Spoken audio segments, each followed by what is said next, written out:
Hello बच्चों, hello, welcome to Doubtnut. एक बार फिर से आप सभी बच्चों का बहुत बहुत स्वागत है। आई होप आप सभी बच्चे अपने घरों पर एकदम स्वस्थ हैं, एकदम मस्त हैं और अच्छे से अपने नीट 2024 की प्रिपरेशन में लगे हुए हैं। Okay, good afternoon, good afternoon. कैसे हो आप सब? Hello Dharmendra, hello Shweta ji, hello Tamanna, hello Ilima, hello Chintaman, hello Bharat Mishra, hello Prince, Gulfam, Nagendra, कैसे हो? Hello Akanksha ji, good afternoon, good afternoon. Yogesh, good afternoon. Hello hello hello, आप सभी का बहुत बहुत स्वागत है। आ जाइए आ जाइए आ जाइए, आप सभी का बहुत बहुत स्वागत है बेटा, बहुत बहुत स्वागत है। ओके, हाँ जी, गुड इवनिंग, गुड इवनिंग। बिल्कुल, ये है आपका नया चैप्टर जिसका नाम है वैद्युत रसायन, क्लास 12 का पहला चैप्टर। ठीक है, मतलब क्लास 12 का अब अपन स्टार्ट कर रहे हैं। इससे पहले मयंक ठाकुर, जरा देखो ध्यान से, बैच 2 वाले बच्चे जो आपका छूटा हुआ पोर्शन है उसको हम कल संडे को एक्स्ट्रा क्लास ले रहे हैं, उसमें खत्म कर रहे हैं। तो मैं आपको बता दूं कि मैंने आपको बैकलॉग क्लास थी, उसमें मैंने बोला था कि आपको कम से कम 15 पेज छोड़ देने हैं। 15 पेज छोड़ दो बेटा, सिंगल 15 पेज आप छोड़ दीजिए। ओके, ताकि आप उसको कंप्लीट कर सके। हेलो हेलो हेलो, कोई नई कॉपी में नहीं लिखना है बेटा, आपको उसी में लिखना है। ये 1, 2 ऐसे 17 ऐसे 15 पेज छोड़ दो बेटा, ठीक है, ताकि हम जो छूटा हुआ पार्ट है ना उसको कवर कर लेंगे। मजा आ गया? Manjeet Verma, good afternoon, good afternoon. अच्छा, विकेट भी चला गया क्या? हाँ जी, hello Ayush, hello Pawan, good afternoon, sorry good evening, good evening. आप सभी का बहुत बहुत स्वागत है।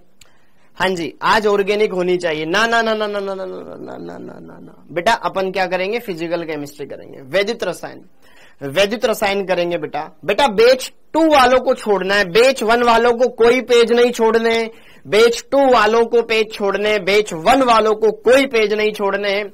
ओके, तो यहां पर हम बात करें वैद्युत रसायन क्लास 12 फिजिकल केमिस्ट्री में आने वाला एक बहुत ही शानदार चैप्टर है, बहुत ही इंपॉर्टेंट चैप्टर है बेटा। आपको बढ़िया से ये चैप्टर समझना है, बढ़िया से पढ़ना है, कोई नई कॉपी नहीं बनानी, ठीक है। क्लास 12 फिजिकल केमिस्ट्री वैद्युत रसायन ये डाल लो और यहां पे सारी बातें स्टार्ट कर लो, ठीक है। ओके, यह चैप्टर बहुत ही बढ़िया चैप्टर है बेटा। नीट 2023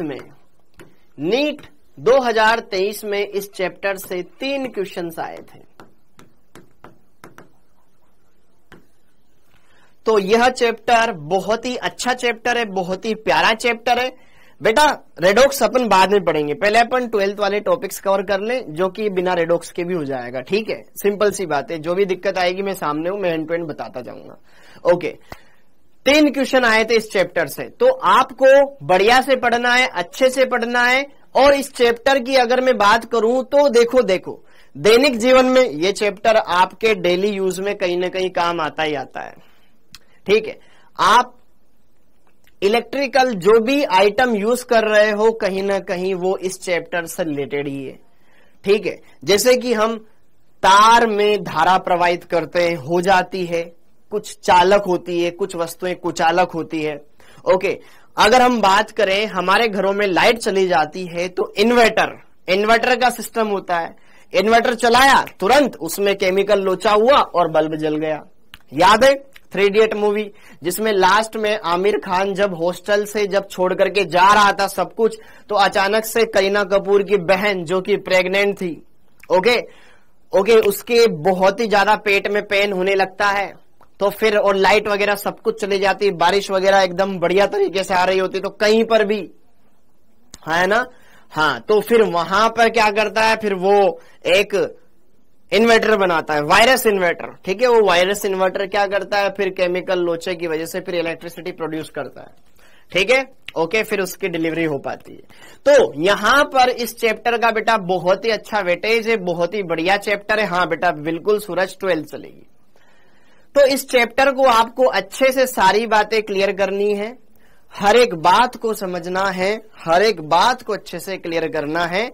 ऑर्गेनिक में नहीं लिखना है, फिजिकल केमिस्ट्री में लिखना है बेटा, फिजिकल केमिस्ट्री में लिखना है, फिजिकल केमिस्ट्री में लिखना है, फिजिकल केमिस्ट्री में लिखना है। अभी आपको कोई नई कॉपी नहीं बनानी, पुरानी वाली कॉपी में ही लिखना है, बस चैप्टर ही डाल लो, ठीक है। हाँ जी, ओके। तो यहां पर ये चैप्टर बेटा पहले तो इंपॉर्टेंट आपके एग्जाम के लिहाज से भी है, क्योंकि इस चैप्टर से हर साल 2 से 3 क्वेश्चंस आते हैं। ओके, बोर्ड वाले बच्चों के लिए भी बहुत वेटेज वाला चैप्टर है, कम से कम 7 से 8 नंबर के क्वेश्चंस इसके बोर्ड एग्जाम में पूछे जाते हैं। और नीट की बात करूं चाहे जेई की बात करूं, दोनों एग्जाम में इसके बढ़िया से बढ़िया क्वेश्चंस आते हैं।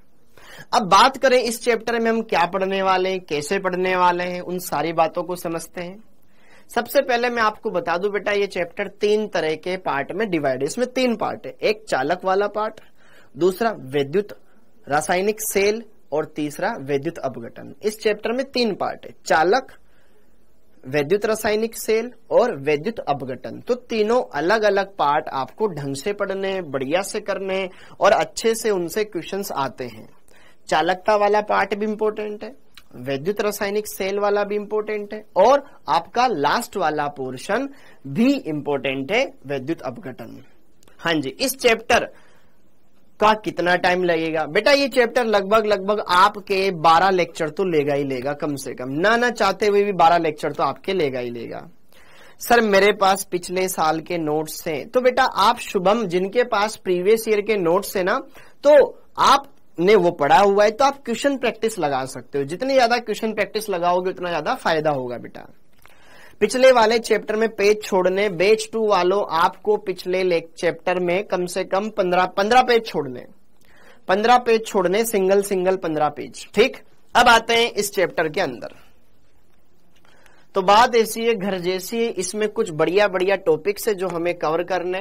पहले तो बेसिक परिचय हम देखेंगे, नई एनसीईआरटी में है। इसमें सबसे पहले हम चालकता वाला पार्ट पढ़ेंगे बेटा, ठीक है। आपकी एनसीईआरटी में पहले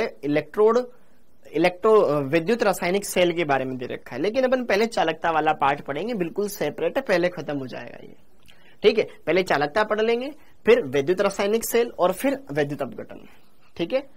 फिर चालकता को प्रभावित करने वाले कारक, कोलराउश का नियम बहुत इंपॉर्टेंट है, इलेक्ट्रोड विभव, फिर यहां से विद्युत रासायनिक सेल आ जाएगा, फिर संदर्भ इलेक्ट्रोड, विद्युत रासायनिक श्रेणी, गैल्वेनिक सेल, ननसर्ट समीकरण, विद्युत अपघटन, फैराडे का नियम, फिर बैटरियां, फिर अभ्यास प्रश्न।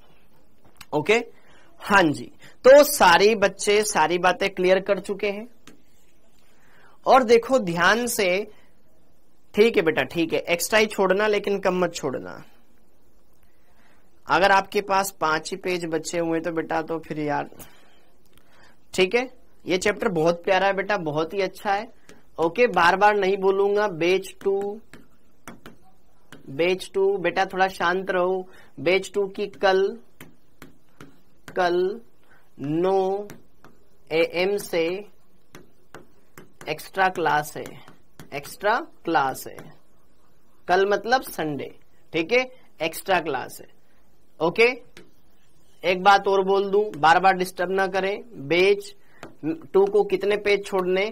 15 पेज छोड़ दें। ओके, और अब पढ़ना स्टार्ट कर दें।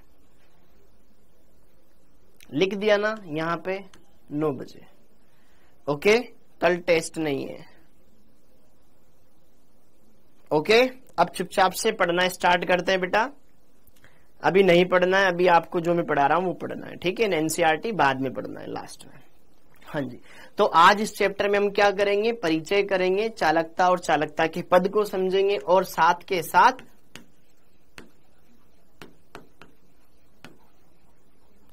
केमिकल बॉन्डिंग का होमवर्क डिस्कशन करेंगे, ठीक है। जो बच गया था ना अपना, 16 लेक्चर तक हो गए थे, 17, 18 और 19 जो भी था वो बचा हुआ, इसको कंप्लीट कर लेंगे, ठीक है। ओके, क्लियर है बच्चों? ठीक है, तो सबसे पहले आते हैं यहां पर बेसिक इंट्रोडक्शन पर। अब थोड़ा सा मैं आपका ध्यान ना हटाता हूं और आगे बढ़ाता हूं पढ़ाने पर। हाँ जी, तो जरा देखो ध्यान से, इस चैप्टर के अंदर अगर हम बात करें तो सर कौन सा टॉपिक ज्यादा इंपॉर्टेंट है? कुछ नहीं कहा जा सकता, कुछ भी नहीं कहा जा सकता। इनमें से किसी भी टॉपिक में से क्वेश्चन आएगा और बढ़िया से बढ़िया क्वेश्चन आएगा, और इतना आसान क्वेश्चन आएगा कि आप डायरेक्ट उसको अटेम्प्ट कर सकते हो, सिंपल सा। ठीक है, अगर मैं बात करूं बेटा इस साल 2023 में, इसमें एक क्वेश्चन ना चालकता वाले टॉपिक से आया था, मोलर चालकता या तुल्यांकी चालकता से रिलेटेड क्वेश्चन आया था, वो ज्ञात करनी थी। फिर एक आध क्वेश्चन आया था इसमें कथन और कारण वाला, गिब्स मुक्त ऊर्जा से रिलेटेड कुछ क्वेश्चन था, वहां से एक क्वेश्चन आया था, और एक क्वेश्चन और था। तो इस चैप्टर से जितने भी क्वेश्चन आए थे, तीनों क्वेश्चन बहुत आसान है। अगर आपने पढ़ा है तो आप डेफिनेटली कर सकते हैं। ओके, तो टेंशन नहीं लेनी है। ओके, हर एक चीज अपन बढ़िया से बढ़िया पढ़ेंगे, बस आप बढ़िया से बढ़िया चीजों को समझिएगा, अच्छे सारी बातें क्लियर कीजिएगा। आज हम थोड़ा ही पढ़ेंगे, क्यों? क्योंकि हम पहले ना इस चीज को भी खत्म कर देंगे, वरना फिर बहुत सारे बच्चों के मन में डाउट रहते हैं कि सर हमारे होमवर्क बचे हुए, इनको डिस्कस करवा दो। ठीक, ओके, तो हम ये कुछ चीजें पढ़ेंगे आज। तो आइए सबसे पहले बात करते हैं बेटा बेसिक इंट्रोडक्शन, परिचय के बारे में। तो यार इलेक्ट्रोकेमिस्ट्री हेडिंग डाल लो बेटा सबसे पहले फटाफट से। इंट्रोडक्शन, इलेक्ट्रोकेमिस्ट्री, वैद्युत रसायन, one of the most important chapter. Physical chemistry का बहुत ही प्यारा चैप्टर है। तो सबसे पहले हम इसको स्टार्ट करें तो क्यों ना सबसे पहले हमें यह पता होना चाहिए कि इलेक्ट्रोकेमिस्ट्री है क्या, वैद्युत रसायन क्या है। तो सबसे पहले हम उसी के बारे में बात कर लेते हैं। तो रसायन विज्ञान की वह शाखा, it is the branch of chemistry which deals with the chemical and electrical change. ठीक है, वैद्युत रसायन विज्ञान की वह शाखा जो रासायनिक परिवर्तन और वैद्युत परिवर्तन या रासायनिक और वैद्युत अंतर परिवर्तन का अध्ययन करती हो, या जिसमें हम वैद्युत और रासायनिक अंतर परिवर्तन का अध्ययन करते हैं, वो कहलाती है आपके वैद्युत रसायन। तो लिखिएगा बेटा इसमें, लिखिएगा इसमें रसायन विज्ञान की वह शाखा, रसायन विज्ञान की वह शाखा, रसायन विज्ञान की वह शाखा, वह शाखा जिसमें रासायनिक एवं वैद्युत अंतर परिवर्तन का अध्ययन किया जाता है, अध्ययन किया जाता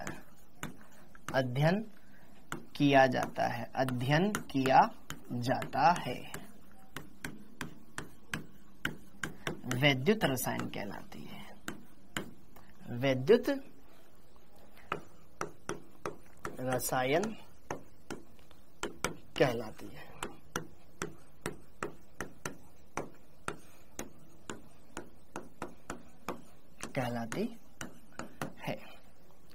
ठीक है, जिसमें हम इलेक्ट्रिकल चेंज और केमिकल चेंज को देखेंगे, एक दूसरे में किस तरीके से वो कन्वर्ट होते हैं।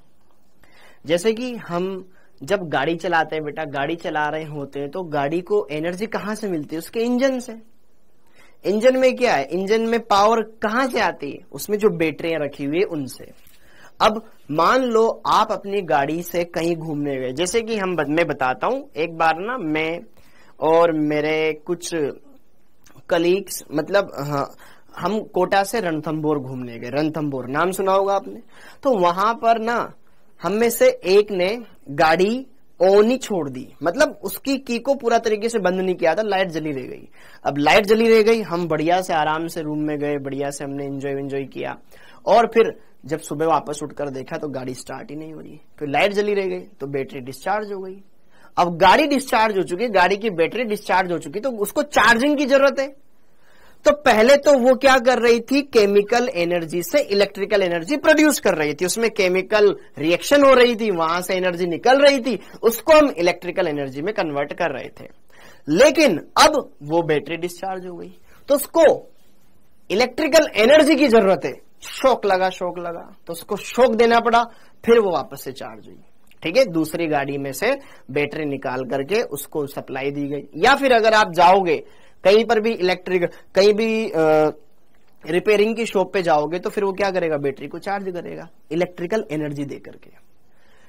तो दोनों तरह का चेंज पॉसिबल है, केमिकल एनर्जी को इलेक्ट्रिकल एनर्जी में कन्वर्ट किया जा सकता है और इलेक्ट्रिकल एनर्जी को केमिकल एनर्जी में कन्वर्ट किया जा सकता है, वो ही यहां पर हमें देखना है। ओके, तो ये चैप्टर उस पर आधारित है।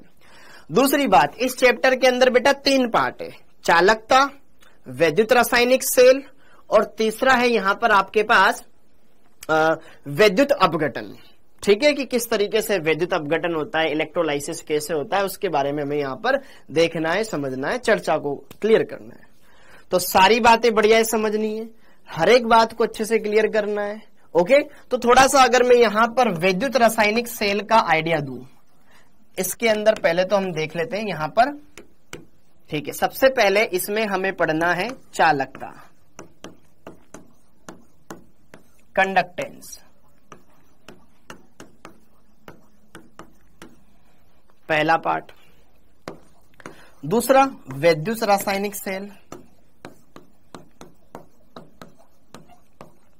वैद्युत रासायनिक सेल, इसमें आपने नाम सुना होगा डेनियल सेल, वोल्टेज सेल, जो कि केमिकल एनर्जी को इलेक्ट्रिकल एनर्जी में चेंज करते हैं, बड़ी बड़ी बैटरियां आती ना वो। और दूसरा होता है वैद्युत अपघटनी सेल, वैद्युत अपघटनी सेल, इसमें हम केमिकल एनर्जी के इलेक्ट्रिकल एनर्जी के जरिए फिर रासायनिक अभिक्रिया करवाते हैं। ठीक है, ओके, आप प्रैक्टिकल करोगे, जो 12th वाले हैं उन्होंने प्रैक्टिकल, जो 12th पास आउट हो चुके हैं शायद उन्होंने स्कूल में प्रैक्टिकल किए हो। ठीक है, एक जिंक की छड़ लेते हैं, उसको एक डिब्बे में डालते हैं, फिर कॉपर की छड़ को दूसरे डिब्बे में डालते हैं। ठीक है, ओके।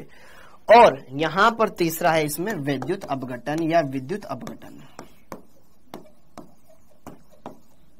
Electrolysis, electrolysis.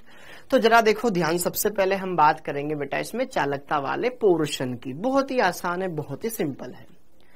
तो अगर हम चालकता वाले पार्ट की बात करें तो चालकता वाले पार्ट के अंदर सबसे पहले हम बात करेंगे चालक क्या होता है। कंडक्टर आपने पढ़ा होगा ना भाई, चालक एक होते हैं, चालक एक होते हैं, कुचालक एक होते हैं, अर्धचालक। तो उसमें सबसे हम बात करेंगे यहां पर चालक के बारे में। तो हेडिंग डाल ले बेटा, चालक क्या होता है। चालक वे पदार्थ जिनमें धारा का प्रवाह होता है, वे पदार्थ जिनमें धारा का प्रवाह होता है चालक कहलाते हैं। जैसे कि धारा का प्रवाह अम्ल, क्षार या फिर कोई लवण हुआ या धातुएं हुई, कुछ अधातु जैसे ग्रेफाइट धारा का चालन करती है, ये सब चालन है, चालक कर जाते हैं। तो जरा देखो ध्यान से, लिख लो बेटा, चालक, कंडक्टर्स। ये छोटा टॉपिक है इसलिए पहले इसको खत्म कर लेते हैं। चालक या कंडक्टर क्या होते हैं चालक? तो वे पदार्थ जिनमें से विद्युत धारा का प्रवाह होता है चालक कहलाते हैं। बेसिक एग्जांपल जैसे कि धातुएं, धातुओं में कॉपर हो गया, कॉपर के तार बनाए जाते हैं, चांदी के तार, लोहे के तार धारा का चालन करते हैं।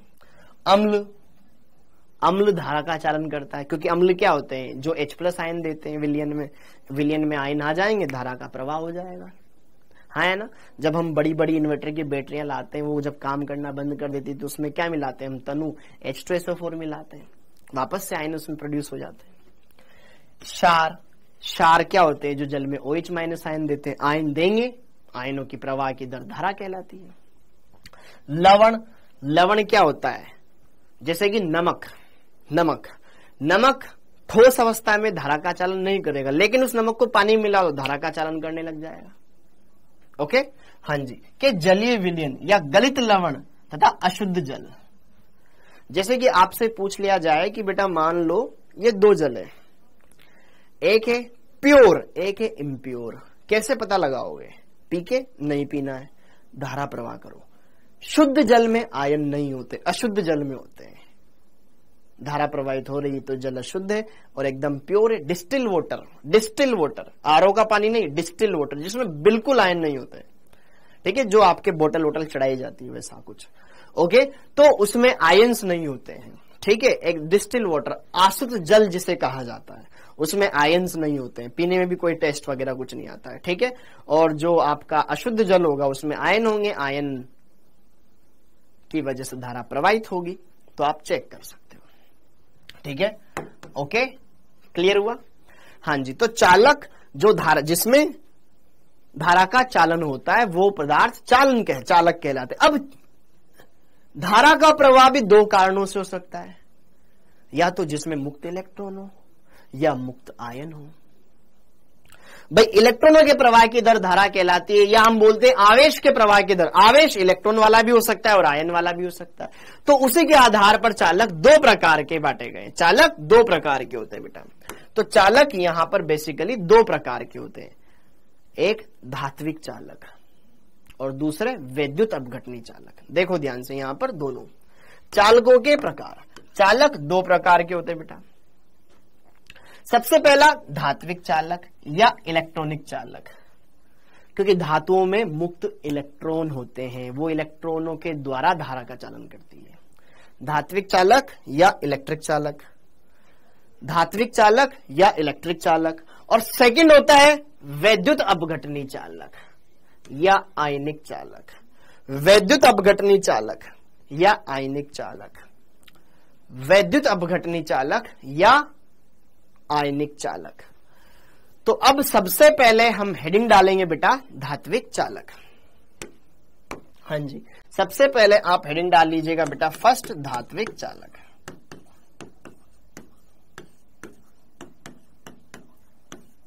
या इलेक्ट्रॉनिक चालक।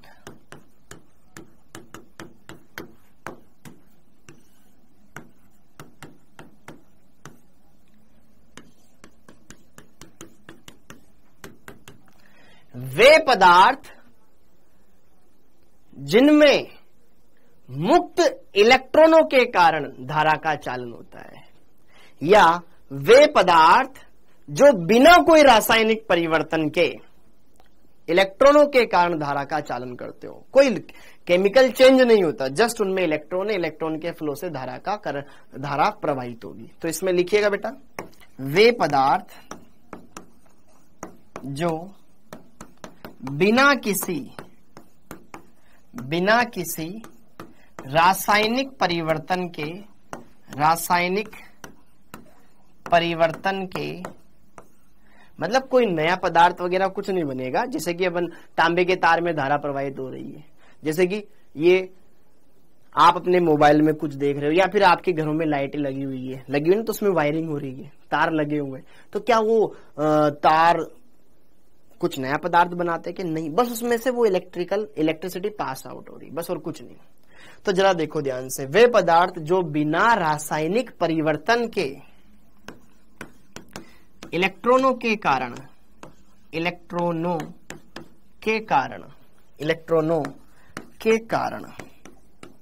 धारा का प्रवाह करते हैं, धात्विक चालक कहलाते हैं।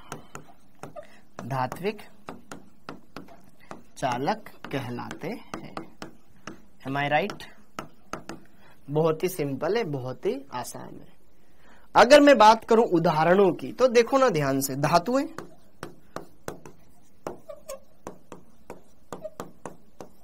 धातुएं धारा का चालन करती है।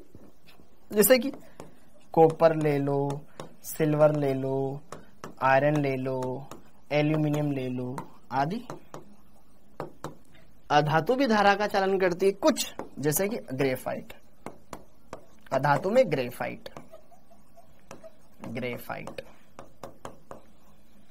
ग्रेफाइट में मुक्त इलेक्ट्रॉन पाया जाता है, इस वजह से वो धारा का चालन करती है। बेसिक बात चलेगी ना। ओके, तो ये तो होते हैं आपके धात्विक चालक। अब आपसे मैं पूछूं, देखो, हाँ जी, इतनी बातें क्लियर हो गई। अब जरा देखो ध्यान से बेटा, पहली बात तो इसमें किसी रासायनिक किसी नए पदार्थ का निर्माण नहीं होता। ये कुछ बातें लिख लो। धात्विक यहां किसी नए पदार्थ का निर्माण नहीं होता है। निर्माण नहीं होता है।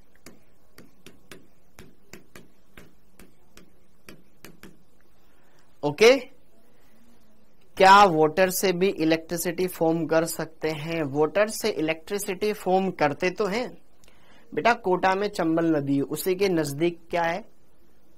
बिजली पावर प्लांट है, जो धारा, जो टरबाइन्स होते हैं उनकी हेल्प से क्या करते हैं? इलेक्ट्रिसिटी कंडक्ट करवाते हैं। देखो, किसी नए पदार्थ का फॉर्मेशन नहीं होगा। ओके, अगली बात, दूसरी बात, क्या आपने सबने प्रतिरोध सुना है? प्रतिरोध, जल अकार्बनिक क्यों है बेटा? उसमें कार्बन कहाँ है? सुमित कश्यप। हाँ जी, जरा देखो ध्यान से, क्या आपने प्रतिरोध के बारे में सुना है? प्रतिरोध, रुकावट, प्रतिरोध, रुकावट। हाँ, वेरी गुड। तो मुझे बताओ, धातुओं में ताप का प्रतिरोध पर क्या प्रभाव पड़ेगा? ताप का प्रतिरोध पर क्या प्रभाव पड़ेगा? वेरी गुड बेटा। धातुओं में ताप बढ़ाने पर प्रतिरोध बढ़ेगा कि घटेगा? बताओ। धातुओं में, हाँ, जो कहीं ना कहीं बाधा देता है, हाँ, ताप बढ़ाने पर क्या होगा? प्रतिरोध बढ़ेगा या घटेगा? बढ़ेगा। जैसे कि देखो, जहां धातुओं में जैसे ही हम टेम्परेचर बढ़ा रहे हैं तो धातुओं में इलेक्ट्रॉन है, इलेक्ट्रॉन है तो क्या होगा? इलेक्ट्रॉन और तेजी से गति करने लगेंगे, इलेक्ट्रॉन भागेंगे, धक्का मुक्की होगी, भीड़ भाड़ होगी, तो टकराहट बढ़ेगी कि नहीं बढ़ेगी? बढ़ेगी। टकरावट बढ़ेगी, इलेक्ट्रॉनों के फ्लो में दिक्कत आएगी। तो ताप बढ़ाने पर धातुओं में प्रतिरोध घटता है, प्रतिरोध बढ़ता है। ताप बढ़ाने पर धातुओं में प्रतिरोध,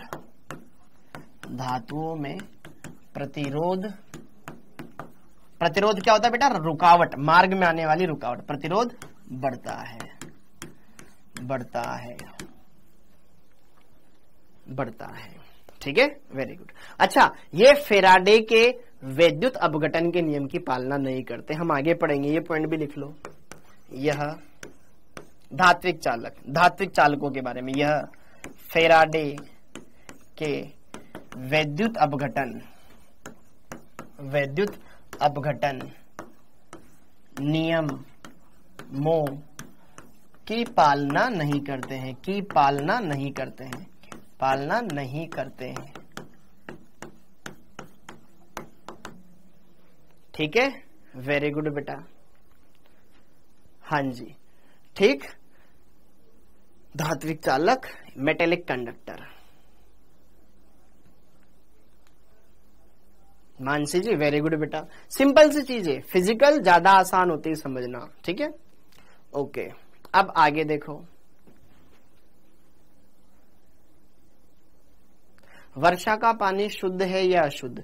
देखो यार, वर्षा का पानी वैसे तो शुद्ध ही बोला जाता है उसको, एकदम शुद्ध जल बोला जाता है उसको। ठीक है, लेकिन आजकल शुद्ध जल रहा कहाँ? अम्लीय वर्षा की वजह से उसमें क्या होता है? हम फैक्ट्रियां वगैरह होती है, अदरवाइज तो शुद्ध ही होता है। लेकिन अगर हम बात करें बेटा, फैक्ट्रियों से क्या निकलती है? हानिकारक गैसें निकलती है, जैसे कि SO2 निकलती है, NO2 निकलती है। तो SO2 जल से मिलते ही क्या बना लेती है? याद करो, तुमने पढ़ा होगा SO2। सल्फर एक अधातु या धातु का ऑक्साइड कैसा होता है? अम्लीय। तो जैसे ही जल में मिलेगी तो क्या बनाएगी? ये अम्ल, H2CO3, SO3, सल्फ्यूरस अम्ल। 3 विकेट हो गए। ठीक है, सल्फ्यूरस अम्ल जो कि अम्ल है, ठीक है, या H2SO4, ठीक है, ये बना लेते हैं तो अम्लीय वर्षा हो जाती है। ठीक है, अदरवाइज तो बारिश का जल शुद्ध जल ही होता है। हाँ हाँ, वेरी गुड। इतना बात हो गया। अब बस आगे बढ़ते हैं। तो धात्विक चालक ये हो गए बेटा। अब दूसरा हेडिंग डाल लो, वैद्युत अपघटनी चालक। वैद्युत अपघटनी चालक, वैद्युत अपघटनी चालक, वैद्युत अपघटनी चालक, वैद्युत अपघटनी चालक, इलेक्ट्रोलाइट जिन्हें बोला जाता है, इलेक्ट्रोलाइटिक कंडक्टर।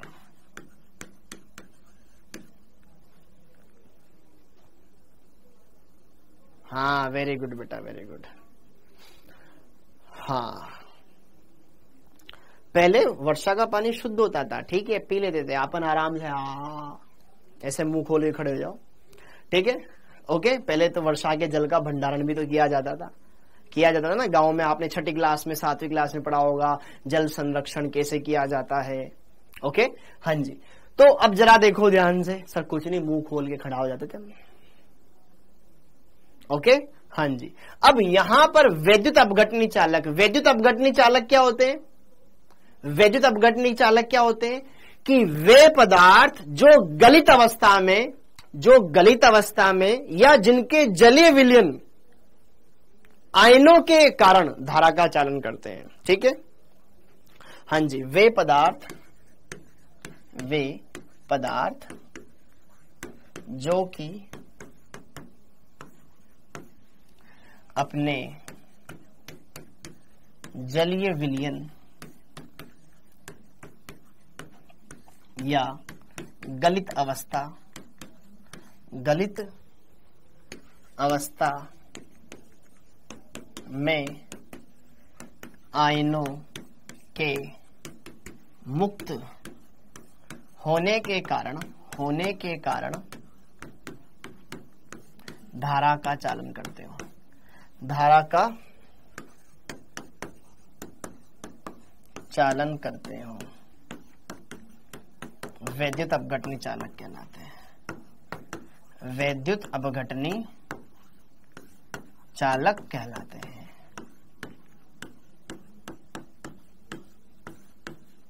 क्योंकि तुम यहां पे पहले समझ जाओगे ना कि यार ये इलेक्ट्रोलाइट है। कल क्लास नहीं है तुम्हारी, कल बैच 1 की क्लास नहीं है भाई, क्यों परेशान हो रहे हो? सर बैटरी में, कौन सी बैटरी में पानी डालना है तेरे को? इसी का। हाँ जी बेटा, कितनी क्लास होगी 9 पर? अरे बैच 2 की क्लास से पागलो, बैच 1 की कोई क्लास नहीं है कल। ठीक है। गलित का मतलब जैसे कि देख ध्यान से, फ्यूज्ड फॉर्म मतलब जैसे कि सूखा नमक और उस नमक में कुछ मात्रा में पानी मिला दो। ठीक है, पेस्ट की फॉर्म में तो उसमें भी आयन प्रवाहित हो जाते हैं। थोड़ा सा नमी चाहिए, धारा प्रवाहित हो जाएगी। समझ में आया? ठीक है, वो वाला सीन है। और बिल्कुल, और विलयन तो क्या होता है, जैसे कि पानी में नमक मिला के घोल दो। ठीक है, घुल जाएगा। और गलित अवस्था में जिसमें तो क्या होता है कि सोल्ट का मात्रा, लवण की मात्रा ज्यादा है। ओके, हाँ जी, ये हो गया। अब जैसे कि देखो ध्यान से, वैद्युत अपघटनी चालक 2 प्रकार के होते हैं। इसके प्रकार, ये प्रकार 2 प्रकार के होते हैं। एक पहला प्रबल वैद्युत अपघट्य, प्रबल वैद्युत अपघट्य, स्ट्रॉन्ग इलेक्ट्रोलाइट जो पूर्णतया आयनित हो जाते हैं, अभी बताऊंगा एक उदाहरण। वे वैद्युत अपघट्य, ठीक है, जो पूर्णतया आयनित हो जाए। वे वैद्युत अपघट्य जो जलीय अवस्था में पूर्णतया 100% आयनित हो जाते हो।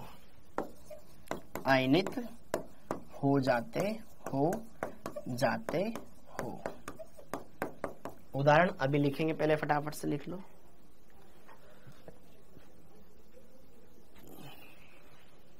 वे वैद्युत अपघट्य जलीय अवस्था में, दूध में बेटा वो होता तो है, क्या बोलते हैं, पानी होता तो है, धारा प्रवाहित हो जाएगी। इस संडे को टेस्ट नहीं है बेटा, नेक्स्ट संडे को होगा।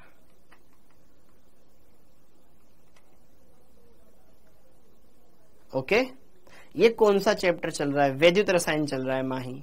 ओके, हाँ जी। जैसे कि देखो ध्यान से उदाहरण, वैद्युत, अब इनके उदाहरण देखो, जैसे कि प्रबल अम्ल 100% आयनाइज हो जाते हैं, जैसे कि H2SO4 हो गया, HI हो गया। ठीक है, ये प्रबल अम्ल होते हैं। प्रबल क्षार, ठीक है, प्रबल क्षार जैसे कि NaOH हो गया, KOH हो गया। लवण NaCl, KCl, CuSO4, लवण आदि, ये इसमें आ जाएंगे बेटा। ठीक है, ओके, हाँ जी। ये सब प्रबल वैद्युत अपघट्य का उदाहरण होते हैं, ठीक है। प्रबल अम्ल में लिख लो, जैसे कि H2SO4, HI, ठीक है, बाकी आदि, बाकी फिर अपन आगे देखते रहेंगे, ऑर्गेनिक में भी पढ़ेंगे इनको। यहाँ पे प्रबल क्षार में NaOH, KOH आदि। लवण में कोई भी लवण ले लो, जैसे कि NaCl ले लो, कॉपर सल्फेट ले लो, K2SO4 ले लो, कुछ भी ले लो यार आदि। वैसे मैं लिखवा नहीं रहा था, तुमने बीच में कम में ऑप्शन में बता दिए ना, तो मैंने लिखवा देता हूँ बच्चों को। हाँ जी, पुराने वाली नोट्स में बेटा चैप्टर डाल के लिखना है। अरे यार बस आप ये चैप्टर डाल दो बेटा, नया अध्याय हेडिंग डाल लो, 1-2 पेज छोड़ दो, ताकि बाई चांस अगर कुछ लिखना हो आपको तो लिख सको, फिर 1-2 पेज छोड़ करके हेडिंग डाल दो, वैद्युत रसायन क्लास 12 फिजिकल का चैप्टर है ये। हाँ जी,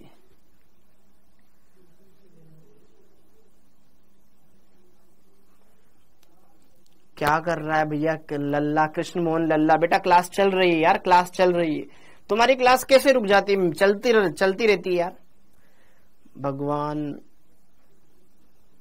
अरे भैया चल रही है लल्ला जी, कृष्ण मोहन लल्ला, चल रही है भाई क्लास। HNO3 हो गया, कोई भी हो गया, ठीक है। ये प्रबल। और देखो दूसरा बी में दुर्बल वैद्युत अपघट्य, दुर्बल वैद्युत अपघट्य, दुर्बल वैद्युत अपघट्य, दुर्बल वैद्युत अपघट्य, वीक इलेक्ट्रोलाइट, वीक इलेक्ट्रोलाइट, जो कि 100% आयोनाइज ना हो, जो कंप्लीटली आयोनाइज ना हो।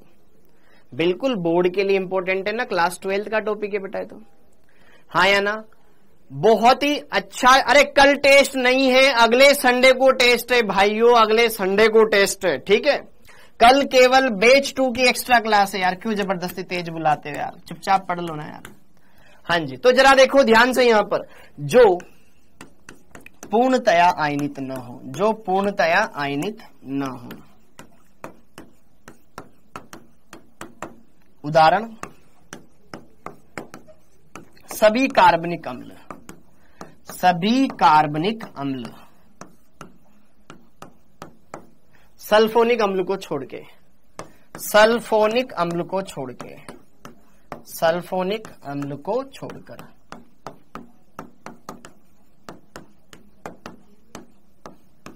सभी कार्बनिक अम्ल, ठीक है। लवण का example NaCl, copper sulphate, potassium sulphate, zinc sulphate, कोई भी लिख सकता है बेटा, AgNO3 कुछ भी ले सकता है।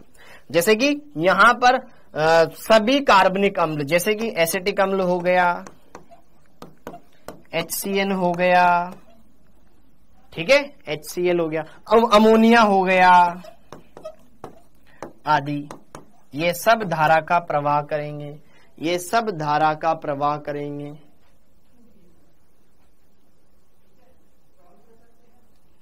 क्लियर हो गया बेटा? तो सभी कार्बनिक अम्ल इसमें आ जाएंगे। एसिटिक अम्ल हो गया, फिनोल हो गया, बेंजोइक अम्ल हो गया, इनके अलावा कुछ और अम्ल हो गए, वो सब यहाँ पे। ऑर्गेनिक पढ़ेंगे बेटा, ऑर्गेनिक पढ़ेंगे। पहले ये तुम्हारे स्टार्टिंग के चैप्टर खत्म कर ले, फिर ऑर्गेनिक की पूरी अलग कॉपी बनाएंगे, पूरा ऑर्गेनिक ही चलेगा उसमें। हाँ जी, ओके, ये हो गया। अब आगे देखो, अब आगे देखो यार, तुम ना मानते नहीं एक तो। हाँ जी, सभी कार्बनिक अम्ल, ये सारे के सारे ये हैं। तो जरा देखो ध्यान से, हमने देखा चालक जो धारा का चालन करे, दो प्रकार, धात्विक चालक और वैद्युत चालक। धात्विक चालक धारा का चालन इलेक्ट्रॉनों की वजह से करते हैं, मुक्त इलेक्ट्रॉनों की वजह से, और वैद्युत चालक मुक्त आयनों की वजह से धारा का चालन करते हैं, ठीक है। ये दो प्रकार के होते हैं, प्रबल और दुर्बल। प्रबल जो 100% आयनित हो जाए, दुर्बल जो 100% आयनित ना हो, ठीक है। खुश? ओके। जैसे कि कार्बनिक अम्ल, सारे के सारे कार्बनिक अम्ल, मतलब हाइड्रोकार्बन में जो अम्ल हम पढ़ते हैं ना वो, ठीक। ओके, एसिटिक अम्ल, HCN, अमोनिया आदि, ये 100% आयनित नहीं होते हैं बेटा। अब ये कुछ परिभाषाएं ये हम बाद में देखेंगे, कुछ परिभाषाएं ये हम बाद में देखेंगे। उससे पहले कुछ पॉइंट लिख लेते हैं, कुछ पॉइंट लिख लेते हैं जो मेरे को बताना है, कुछ पॉइंट लिख लेते हैं। जैसे कि देखो ध्यान से, हाँ जी, वैद्युत अपघटनी चालकों पर ताप का क्या प्रभाव पड़ेगा? ताप बढ़ाने पर क्या इनके प्रतिरोध में क्या चेंज आएगा? क्या आप बता सकते हो? बेटा जो वैद्युत अपघटनी चालक थे, धात्विक चालकों में तो क्या था कि जैसे कि मैंने मान लो कोई तार था, उसके अंदर क्या किया, उसका टेम्परेचर बढ़ाया, तो उसमें क्या था, इलेक्ट्रॉनों की टक्करें और ज्यादा बढ़ जाएगी, जिससे उनके आवागमन में दिक्कत आएगी। जबकि यहां पर क्या होता है, वैद्युत अपघटनी चालन में क्या होता है कि जितना ज्यादा ताप बढ़ेगा, आयनों की गतिशीलता उतनी ज्यादा बढ़ेगी। गतिशीलता बढ़ गई तो प्रतिरोध घट गया। जितना ज्यादा टेम्परेचर दोगे तो आयनों की गतिशीलता बढ़ जाएगी, वो और तेज गति करेंगे इधर उधर इधर उधर इधर उधर। ठीक है, ओके। जितना ज्यादा वोल्टेज दोगे यहां पे उतना ज्यादा बहुत ज्यादा फायदा होगा। ठीक, तो यहां पर अगर हम बात करें तो वैद्युत अपघट्यों में ताप बढ़ाने पर प्रतिरोध घटता है, प्रतिरोध घटता है, घटता है, इनके प्रतिरोध में कमी आती है। और जब यहां पे केमिकल चेंज होता है, यहां पर एक रासायनिक परिवर्तन होता है। ठीक है, यहां पे जरा देखो ध्यान से, यह एक रासायनिक परिवर्तन होता है जिसमें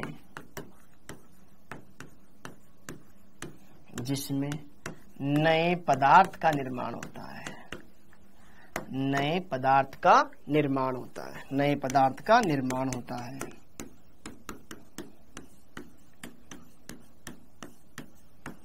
जैसे आपसे क्वेश्चन पूछे जाते हैं ना कि यार H2SO4 है, H2SO4 का जब हम वैद्युत अपघटन करवाएंगे तो किस इलेक्ट्रोड पे कौन सी गैस प्राप्त होगी, पूछा जाता है ना। ओके, तो यहां पर ये हो गया। अगला, यह फेराडे के वैद्युत अपघटन के नियमों की पालना करते हैं, क्योंकि यहां पर हमें वही देखना है। ठीक है, यह फेराडे के वैद्युत अपघटन या वैद्युत अपघटनी नियमों की पालना करते हैं, नियमों की पालना करते हैं। ठीक है, ये फेराडे के वैद्युत अपघटन नियमों की पालना करते हैं। तो भाई साहब बात ऐसी है, घर जैसी है। हमने ये देख लिया कि वैद्युत अपघट्य क्या होते हैं, प्रबल और दुर्बल। प्रबल 100% आयनित हो जाएंगे, जैसे कि प्रबल अम्ल हो गया, कोई प्रबल अम्ल, प्रबल क्षार कोई प्रबल क्षार हो गया, लवण कोई भी लवण, वो तो 100% आयनित हो ही जाता है। ठीक, तो यहां पर हमने इनके बारे में देख लिया। अब हमें इस चालकता वाले पार्ट को ढंग से समझना है, तो हमें कुछ छोटी छोटी डेफिनेशन की जरूरत पड़ेगी, जैसे कि प्रतिरोध के बारे में जानना है, क्योंकि ये जो क्या बोलते हैं, धात्विक चालक हो गए या वैद्युत अपघटनी चालक हो गए, ये ओम के नियम की पालना करते हैं, क्योंकि इसमें प्रतिरोध वगैरह आएगा। तो हम कितना विभवांतर लगा रहे हैं, क्या धारा प्रवाहित हो रही है, वो चीजें यहां पे हमें देखनी मिलेगी। फिर कुछ और छोटी छोटी डेफिनेशन है, वो हम इसमें पढ़ेंगे। तो बेटा अब आप हेडिंग डाल लो, कुछ महत्वपूर्ण परिभाषाएं। ठीक है, इन पे बढ़िया बढ़िया न्यूमेरिकल बनते हैं, और उस पर क्वेश्चन आया था 2023 में। हाँ जी, महत्वपूर्ण परिभाषाएं। सबसे पहले प्रतिरोध आर, सबसे पहले प्रतिरोध आर, सबसे पहले प्रतिरोध आर। तो प्रतिरोध क्या होता है? तो पहली बात तो यार, जो धात्विक चालक हो गए या फिर वैद्युत अपघटनी चालक हो गए, ये ओम के नियम की पालना करते हैं। ये लिख लो, धात्विक चालक एवं वैद्युत अपघटनी चालक, वैद्युत अपघटनी चालक ओम के नियम की पालना करते हैं, पालना करते हैं। तो ओम के नियम से, ओम के नियम से, तो जरा देखो ध्यान से, ओम का नियम क्या कहता है कि किसी भी चालक तार पर हम जितना विभव आरोपित करते हैं, विभवांतर और प्रवाहित धारा का अनुपात V बराबर IR, आपने पढ़ा होगा ना, V बराबर IR। फिजिक्स में आता है बेटा, V बराबर IR, व्हील। तो अगर मैं R बराबर निकालूंगा तो R बराबर क्या हो जाएगा, V बाई आई। V क्या है, आरोपित विभवांतर, I चालक में प्रवाहित धारा, हाँ या ना। तो यहां पर अगर हम बात करें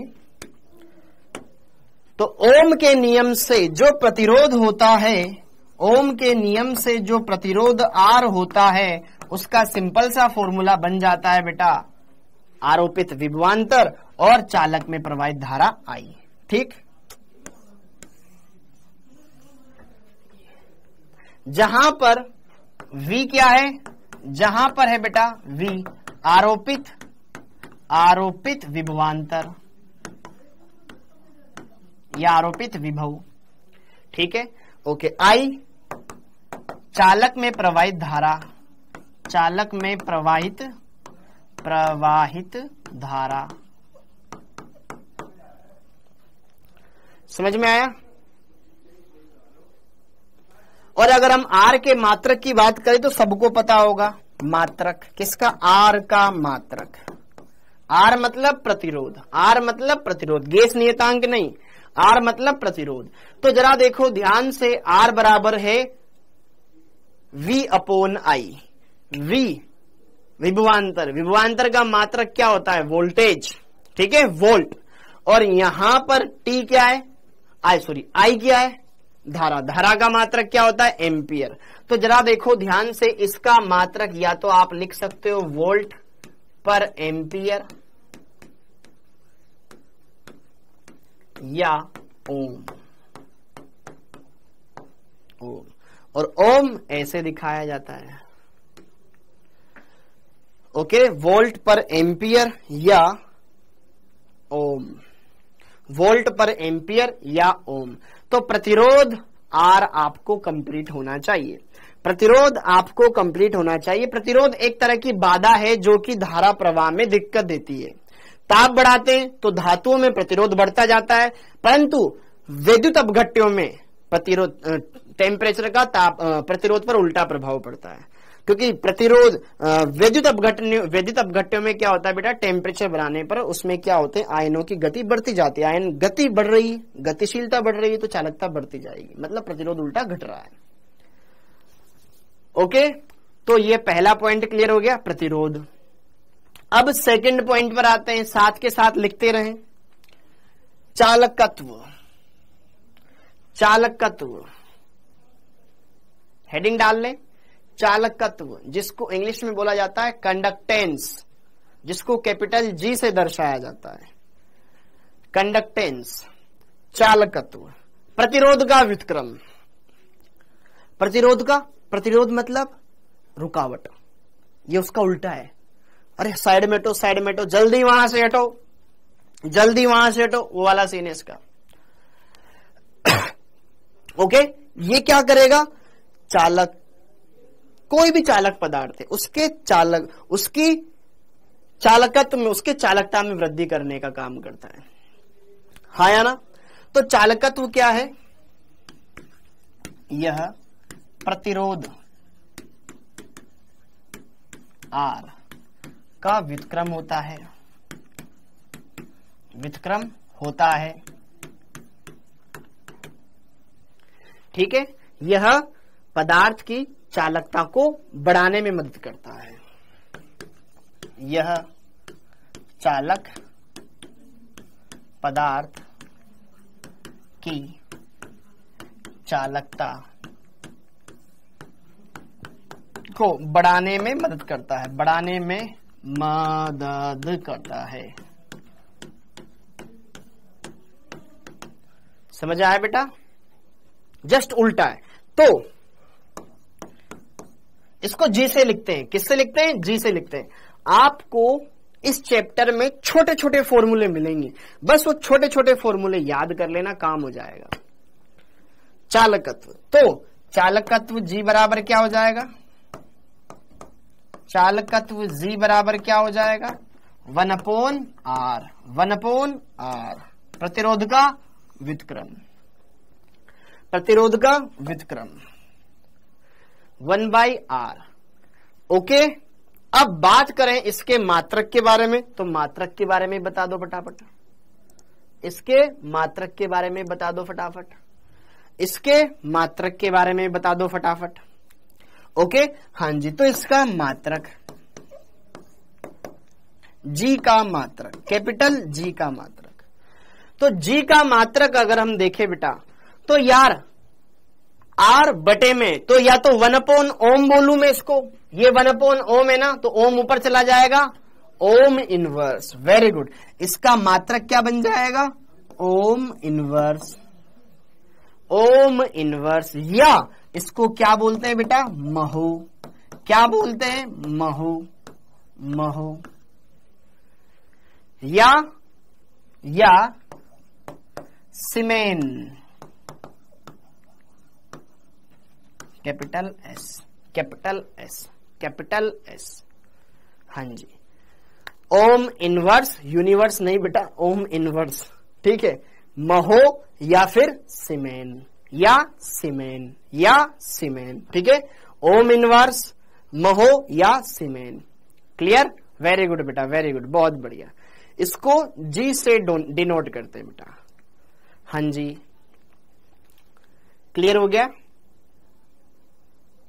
हाँ सी से भी लिख सकते हो बेटा इसको, ठीक है, ओके, जी जनरली इसको जी से लिखा जाता है, एस सीमेन। अब आगे देखो, अब आगे देखो, ये क्या करेगा, चालकत्व को बढ़ाने में मदद करेगा। अब आगे विशिष्ट प्रतिरोध या प्रतिरोधकता, स्पेसिफिक रेजिस्टेंस या रेसिस्टिविटी, रो रो रो रो,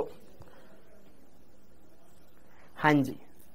अब जरा देखो ध्यान से, यहां पर विशिष्ट प्रतिरोध या प्रतिरोधकता, इंग्लिश में स्पेसिफिक रेसिस्टेंस या रेसिस्टिविटी, रो, ठीक है, इसको क्या पढ़ते हैं बेटा, रो, हाँ जी। तो जरा देखो ध्यान से यहां पर क्या होता है, तो अगर प्रतिरोध है तो प्रतिरोधकता, विशिष्ट प्रतिरोधकता, ये वाली चीजें भी आपको यहां पर देखनी है, सारी बातें यहां पर हम समझते हैं, ठीक है। जैसे कि अगर हम क्या करें, कोई एक सेटअप बनाए, चाहे धातु का बनाए, चाहे 2 इलेक्ट्रोड ले लें, जैसे कि मान लीजिए बेटा, ये मैंने ये क्या बना दिया यार, हाँ जी, जरा देखिएगा, एक मैंने घन ले लिया, घन,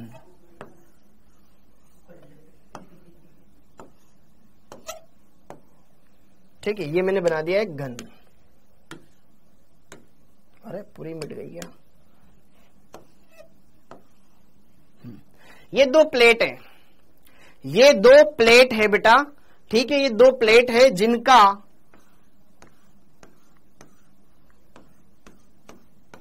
अनुप्रस्थ काट क्षेत्रफल है ए, अनुप्रस्थ काट क्षेत्रफल है ए, ठीक है, और दोनों के बीच की डिस्टेंस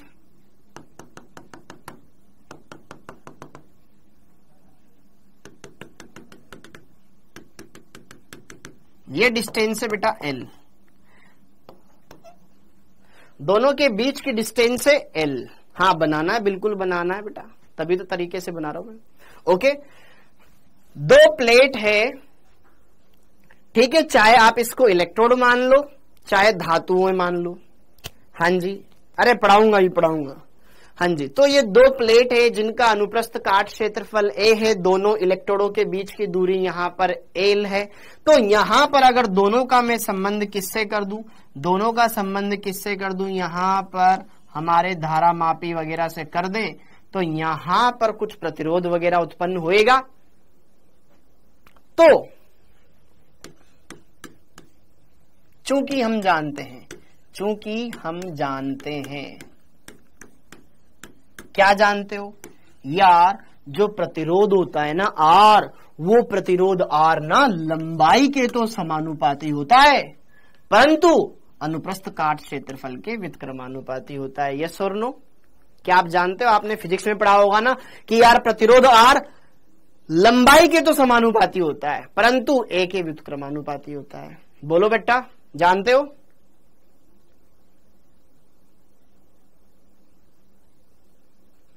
जानते हो ना कि जहां पर ये L क्या है, जहां L दोनों इलेक्ट्रोड बोल दो इनको या प्लेट बोल दो, दोनों छड़ों, दोनों इलेक्ट्रोडों के मध्य की दूरी बोल दो, दोनों इलेक्ट्रोडों के मध्य की दूरी, मध्य की दूरी, ठीक है। ए अनुप्रस्थ काट क्षेत्रफल, अनुप्रस्थ काट क्षेत्रफल। ओके, तो जरा देखो ध्यान से, चूंकि हम ये जानते हैं कि प्रतिरोध क्या होता है, लंबाई के तो समानुपाती होता है परंतु अनुप्रस्थ काट के व्युत्क्रमानुपाती होता है। तो यहां पर हमने ये देख लिया, तो यहां पर ये समानुपाती का चिन्ह हटता है, यहां पर एक स्थिरांक आता है रो L/A, जहां अगर मैं रो को निकाल लूं तो रो बराबर क्या हो जाएगा, ये नीचे वाला ऊपर, ये इधर आ जाएगा, तो R इंटू A/L। ये होगा कि नहीं होगा, ये होगा कि नहीं होगा। अरे भाई ठीक है ना राजा कृष्णा, यार राजा कृष्णा बहुत बढ़िया, ठीक है यार। रो बराबर क्या हो जाएगा यहां पर, R इंटू R, A ऊपर भेज देंगे, L बटे में आ जाएगा, ठीक है। तो रो बराबर हो जाएगा R इंटू A/L। जहां रो है आपका विशिष्ट प्रतिरोध, रो है आपका विशिष्ट प्रतिरोध, रो है आपका विशिष्ट प्रतिरोध या प्रतिरोधकता, प्रतिरोधकता, प्रतिरोधकता, ओके। ये लंबाई सेंटीमीटर में, ठीक है, हाँ जी। सरफेस, ठीक है, हाँ जी। ये यहां पे इसकी जो सरफेस है ना बेटा, इसी को बोला जाता है इसकी अनुप्रस्थ काट, सतह, हाँ जी। तो जरा देखो ध्यान से, हम ओम के नियम में ये कुछ इतना कुछ बातें पढ़े हुए हैं, तो वहां पर ही ये चीज आती है आपके।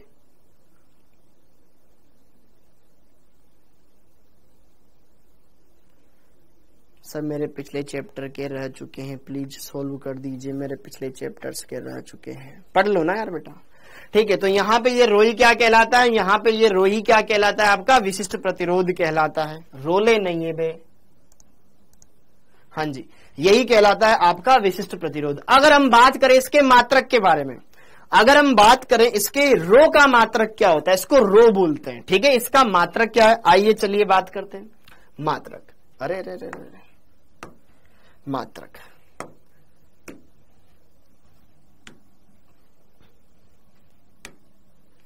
हाँ जी। तो विशिष्ट प्रतिरोध इसका मात्रक, रो का मात्रक, हाँ। तो जरा देखो ध्यान से, चूंकि हम जानते हैं रो बराबर क्या होता है, R इंटू A/L, यस और नो, यस। तो सबके मात्रक इसमें रख दो, आपके पास रो का मात्रक आ जाएगा। तो रो, R का मात्रक ओम, A का मात्रक देखो लंबाई किसमें, सेंटीमीटर में, तो ऊपर जो A है अनुप्रस्थ काट वो भी सेंटीमीटर में आएगा। एरिया का मात्रक होता है मीटर स्क्वायर या सेंटीमीटर स्क्वायर, तो सेंटीमीटर में लिया है तो हम क्या लिखेंगे यहां पर, सेंटीमीटर स्क्वायर। नीचे 1 सेंटीमीटर ऑलरेडी, तो 1 सेंटीमीटर से 1 सेंटीमीटर छमछम, ओम सेंटीमीटर, ओम सेंटीमीटर।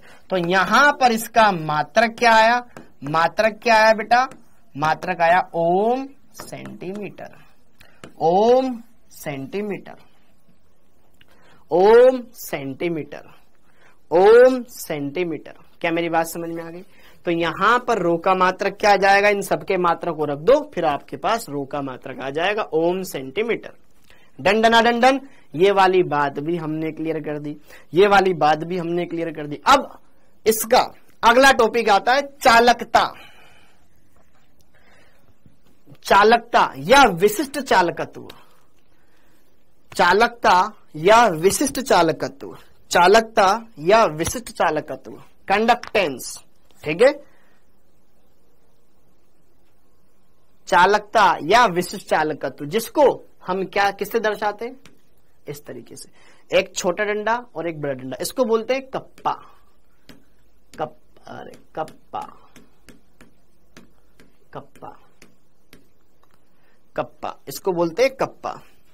तो चालकता या विशिष्ट चालकत्व क्या होता है? विशिष्ट प्रतिरोध का व्युत्क्रम। देखो चालकत्व G वो किसका व्युत्क्रम था? R का।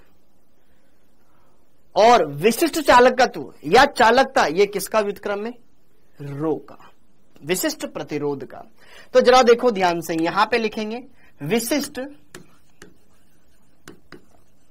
प्रतिरोध, विशिष्ट प्रतिरोध रो का व्युत्क्रम, का व्युत्क्रम, का व्युत्क्रम क्या कहलाता है? का व्युत्क्रम चालकता या विशिष्ट चालकत्व, विशिष्ट चालकत्व।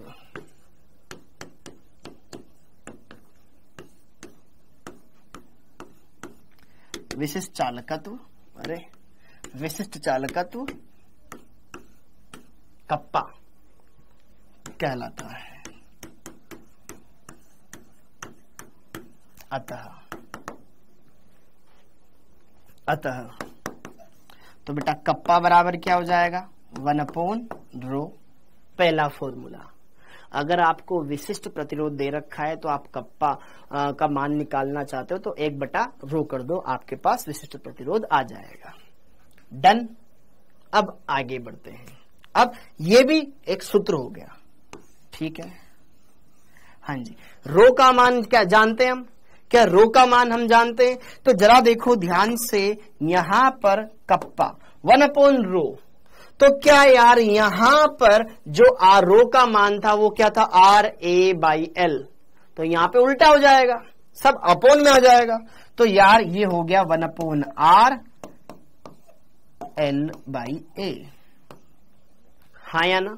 हमने रो का मान रखा है सिर्फ, चूंकि हम जानते हैं रो बराबर क्या होता है? RA/L होता है, ठीक है। तो ये हो गया, ये आ गया आपके पास दूसरा फॉर्मूला, ये आ गया आपके पास दूसरा फॉर्मूला। एक फॉर्मूला और बताऊं, 1/R क्या होता था? 1/R होता था चालकत्व।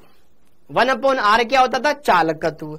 तो जरा देखो ध्यान से, हम ये भी जानते हैं G बराबर होता है 1/R। तो वापस से अगला फॉर्मूला, तो कप्पा बराबर क्या हो जाएगा? G गुणा L/A। ये आपके पास अगला फॉर्मूला आ गया। अब एक और फॉर्मूला मैं तुम्हें यहां पर बताऊंगा, पहले उसकी हम साइड में, हाँ जी, एक और फॉर्मूला मैं यहां पर बताऊंगा तो मैं साइड में लिखवा देता हूं, चूंकि सेल नियतांक, एक होता है सेल नियतांक, एक होता है सेल नियतांक, जिसको हम दर्शाते हैं G स्टार से। G स्टार से सेल नियतांक क्या होता है बेटा? कि दोनों इलेक्ट्रोडों के बीच की दूरी और उनका अनुप्रस्थ काट क्षेत्रफल का अनुपात।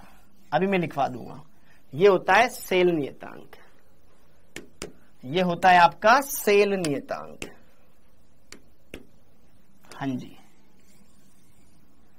ये होता है आपका सेल नियतांक। तो वापस से कप्पा बराबर क्या आ जाएगा? G गुणा G स्टार, G गुणा G स्टार। तो ये अलग अलग समीकरणें आ गई, हर एक फॉर्मूला याद होना चाहिए।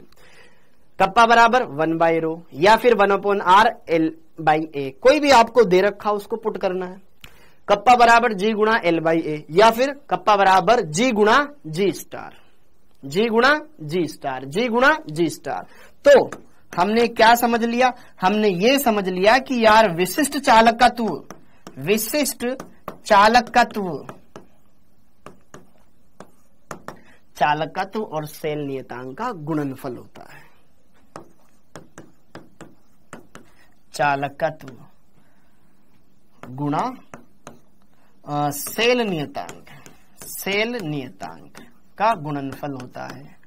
बेटा सिंपल सा चैप्टर है, बहुत आसान है, बस आपको ये शुरुआती चीजें समझनी है, अच्छे से क्लियर करनी है।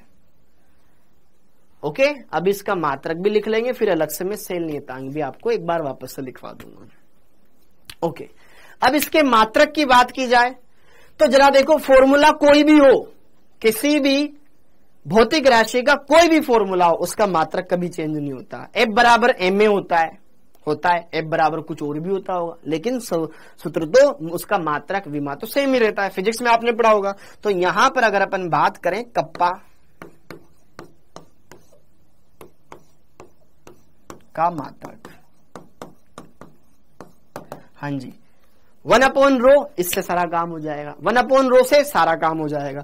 तो जरा देखो ध्यान से, 1/रो क्या होता है भैया? हाँ जी, चूंकि हम जानते हैं कप्पा बराबर होता है 1/रो, और रो का मात्रक होता है ओम सेंटीमीटर। क्या होता है बेटा? ओम सेंटीमीटर। तो पलट करके ऊपर चला जाएगा, ओम इनवर्स सेंटीमीटर इनवर्स हो जाएगा। तो यार इसके मात्रक 1/रो है, नीचे आ जाएगा, पलट करके सब ऊपर चला जाएगा। तो यहां पर हमारे पास कप्पा का मात्रक क्या निकल करके आया? Ohm inverse centimetre inverse. या ओम इनवर्स बोलो, कहां गया? ओम इनवर्स को महो भी लिख सकते हैं या सीमेन भी लिख सकते हैं। तो यहां पे जरा देखो ध्यान से, सेंटीमीटर इनवर्स और ये ओम इनवर्स सेंटीमीटर इनवर्स, या इसको हम ओम इनवर्स को क्या लिख सकते हैं बेटा? महो लिख सकते हैं, महो सेंटीमीटर इनवर्स, या फिर सीमेन सेंटीमीटर इनवर्स, ऐसा लिख सकते हैं। तो ये हमारे पास कप्पा का मात्रक आ गया। ये छोटे छोटे फॉर्मूले आपको पता होना चाहिए, ये छोटे छोटे फॉर्मूले आपको पता होना चाहिए, बहुत ही फायदे में रहोगे। ये छोटे छोटे फॉर्मूले आपको पता होना चाहिए, बहुत ही फायदे में रहोगे। क्लियर हो गया? ओके, हाँ जी, डन। इतनी बात समझ में आ गई हो तो बहुत ही बढ़िया है, इतनी बात समझ में आ गई हो तो बहुत ही बढ़िया है। कुछ बच्चों ने पढ़ा हुआ है, लेकिन कुछ बच्चे एकदम नए हैं।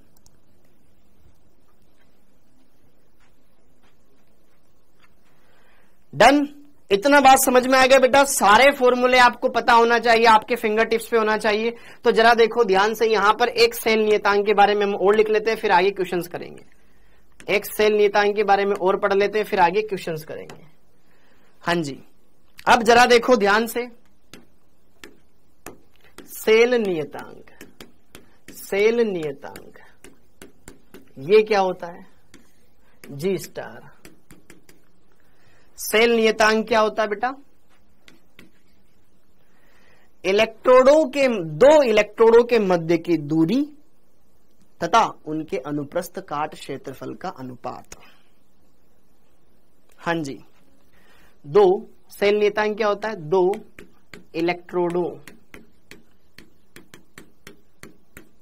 इलेक्ट्रोडों के मध्य की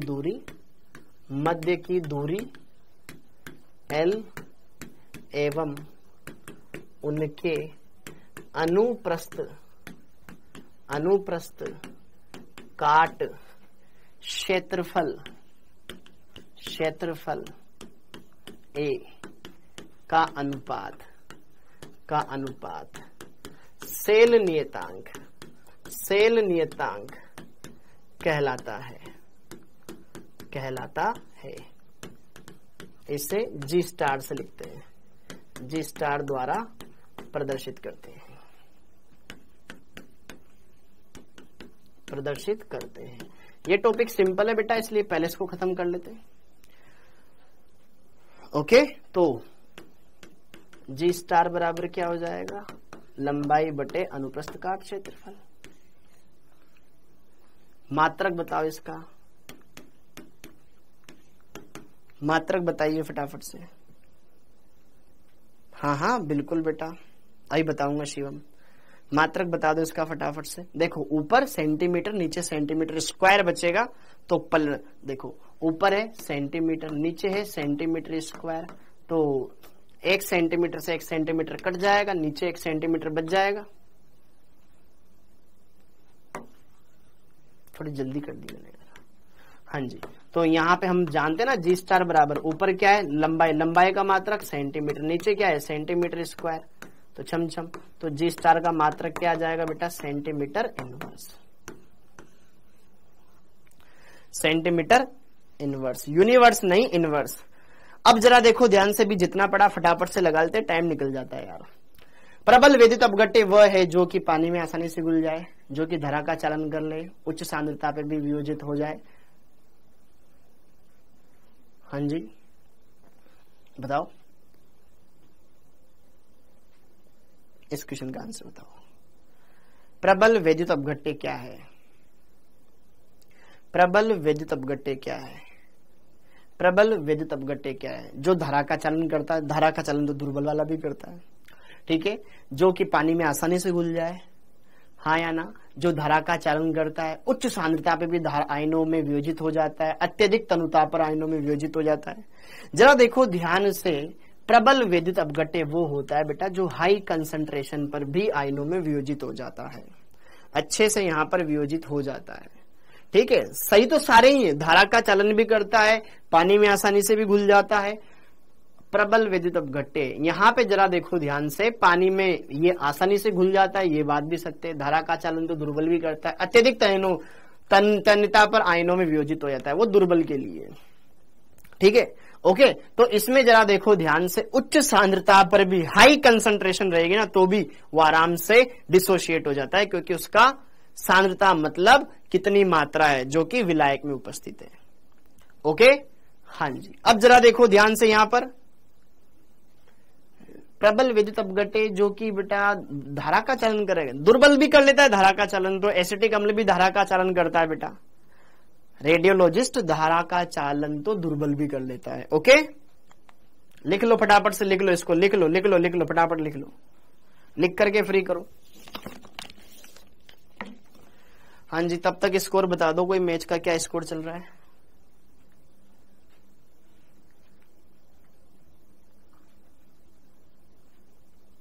अगला, संगलित सोडियम क्लोराइड विद्युत का चालन किसकी उपस्थिति के कारण करता है? 4 विकेट हो गए क्या? हाँ जी,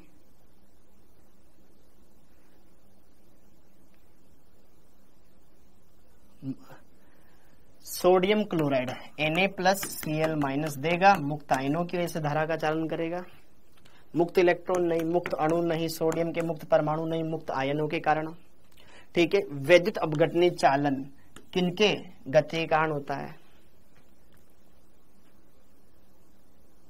हाँ जी, अणु परमाणु आयन, मुक्त आयनों के कारण होता है,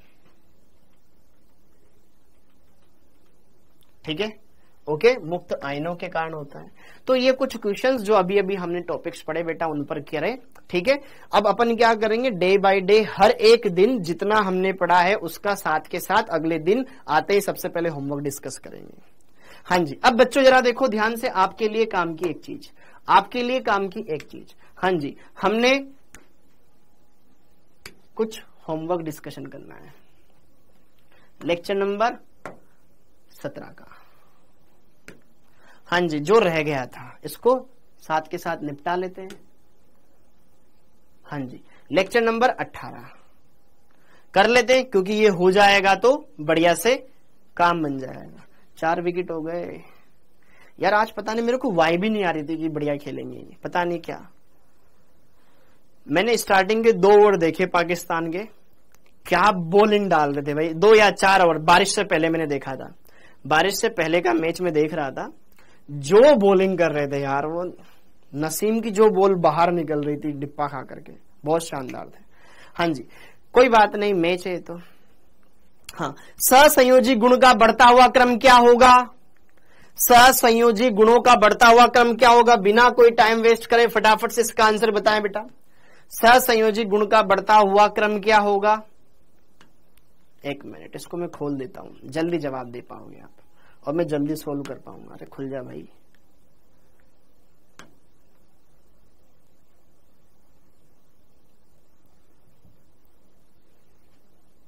क्या दिक्कत आ रही है इसको? हाँ जी, बताओ जरा, देखो ध्यान से बेटा, बातें कम काम ज्यादा। सहसंयोजी गुण का बढ़ता हुआ क्रम, ये मैंने क्वेश्चन ऑलरेडी आपको करवा दिया था, ये वाला क्वेश्चन मैंने आपको ऑलरेडी करवा दिया था कि सहसंयोजी गुण किसमें ज्यादा होते हैं, बढ़ता क्रम पूछ रहा है, इसका आंसर 3rd था, ठीक है। Okay, very good. सर्वाधिक सहसंयोजी कौन होगा? सर्वाधिक सहसंयोजी कौन होगा? CA8, अब खुल गया। सर्वाधिक सहसंयोजी कौन होगा? सर्वाधिक सहसंयोजी कौन था, ये भी हमने देख लिया था कि सर्वाधिक सहसंयोजी वो होगा जिसमें ऋणायन बड़ा हो, तो आंसर आया था ऑप्शन नंबर डी। क्लियर है? जिसमें ऋणायन बड़ा हो उसका सहसंयोजी गुण ज्यादा होगा फजान के नियम से, ठीक है, very good, D. LiCl NaCl निम्न में से कौन सा कथन सही है? LiCl का NaCl की तुलना में उच्च गलनांक होता है। अच्छा, LiCl का NaCl की तुलना में उच्च गलनांक होता है क्या? LiCl जल में विलय होता है जबकि NaCl नहीं। LiCl जल में NaCl की तुलना में अधिक आयनित होता है। गलित LiCl गलित NaCl की तुलना में कम चालक होता है। अच्छे सारे जवाब दो, सारे जवाब बताओ बेटा। बहुत ही बढ़िया क्वेश्चन है, बहुत ही बढ़िया क्वेश्चन है ये। इसका आंसर है ऑप्शन नंबर डी। इसका आंसर है ऑप्शन नंबर डी। ध्यान रखिएगा, अच्छा क्वेश्चन है, बढ़िया क्वेश्चन है। देखो ध्यान से, मैं पहले आपको ये बता देता हूं कि LiCl और NaCl गलनांक के बारे में, इनका गलनांक का आप जरूर ध्यान रखें। गलनांक सबसे ज्यादा होता है NaCl का, फिर KCl का, ठीक है, फिर यहां पर RbCl का, फिर CSC, ये लिख लो RbCl CSCl। गलनांक जालक ऊर्जा जिसकी ज्यादा उसका ज्यादा होता है। तो भाई आपको लगेगा कि सर LiCl की तो जालक ऊर्जा सबसे ज्यादा होनी चाहिए, परंतु मैं आपको बता दूं LiCl और सीजियम क्लोराइड का गलनांक लगभग सेम होता है। कारण क्या? यह सहसंयोजी होता है, यह सहसंयोजी होता है फजान के नियम से, यह सहसंयोजी होता है। ठीक है, तो यहां पर NaCl, फिर KCl, RbCl, CSCl और LiCl का गलनांक बराबर ही हो जाता है। ये तो सबसे कम जालक ऊर्जा के कारण, और LiCl क्यों? क्योंकि इसमें सहसंयोजी गुण होते हैं, इस वजह से। विराट कोहली आउट हो गया, ठीक है, अरे यार, ठीक है। तो यहां पर ये वाला इसका सही है, ये वाला सही है, ठीक है। अब आपकी क्लास के बाद मेरी थोड़ी ना क्लास है, मैं बढ़िया आराम से मैच देखूंगा ना, ठीक। हाँ, क्षार धातुएं उन्नत ताप पर प्रत्यक्ष संश्लेषण द्वारा जैसे लवण हाइड्राइड बनाती है, इन हाइड्राइडों के तापीय स्थायित्व का घटता क्रम बताना है। तापीय हाइड्राइडों का स्थायित्व ऊपर से नीचे चलने पर घटता जाता है। मैंने तापीय स्थायित्व आपको पढ़ाया था, अगर ऋणायन केवल सिंगल वाला हो तो तापीय स्थायित्व ऊपर से नीचे जाने पर घटता है, तापीय स्थायित्व ऊपर से नीचे जाने पर घटता है, तापीय स्थायित्व ऊपर से नीचे जाने पर घटता है। क्या बी करेक्ट हो जाएगा बेटा? क्या बी करेक्ट हो जाएगा? हाँ बेटा। अब क्या ओनली होमवर्क डिस्कशन करूंगा लास्ट के टाइम पर मैं, ओके, होमवर्क डिस्कस करूंगा। हाँ जी, तो इसका बी करेक्ट हो जाएगा, बी करेक्ट है, ठीक है। फटाफट से बिना कोई टाइम वेस्ट किए, किसका गलनांक सबसे कम है? किसका गलनांक सबसे कम है? ये हम पहले भी कर चुके हैं। किसका गलनांक सबसे कम आया था? यहां पर CaI2 का आया था, ठीक है, ओके। ये विलेयता वाला क्षारीय धातुओं के सल्फेट, ये हमने ऑलरेडी कर लिया है बेटा, ठीक है, ओके। विलेयता घटती जाती है सल्फेटों के ऊपर से नीचे चलने पर। Magnesium, calcium, strontium, barium, D हो गया, ओके। ये क्वेश्चन शायद मैं क्लास में करवा चुका हूं, ये वाला क्वेश्चन शायद मैं क्लास में करवा चुका हूं। Potassium carbonate, magnesium carbonate, calcium carbonate, barium carbonate के तापीय स्थायित्व का क्रम देखो। बेरिलियम, मैग्नीशियम, कैल्शियम एक ही वर्ग में आते हैं, तो ऊपर से नीचे जाने पे तापीय स्थायित्व बढ़ता जाता है, जबकि पोटेशियम कार्बोनेट एक क्षार धातु का कार्बोनेट है, उनका तापीय स्थायित्व सबसे ज्यादा होता है, सबसे ज्यादा होता है पोटेशियम का, फिर बाकियों का बढ़ते क्रम में बेरिलियम, फिर मैग्नीशियम, फिर कैल्शियम, सबसे आगे आएगा पोटेशियम कार्बोनेट। बेटा पढ़ लो, इसका आंसर हो जाएगा बी, देख लो बी, ओके, क्लियर हो गया? हाँ जी, ये वाला डन। अब इसके बाद लेक्चर नंबर अगला, मैं चाहता हूं मैं अपनी तरफ से पूरा काम करवा दूं बेटा। हाँ जी, लेक्चर नंबर 19, लेक्चर नंबर 19 फटाफट से पढ़ लो। अरे यार आंसर क्यों दिख रहा है?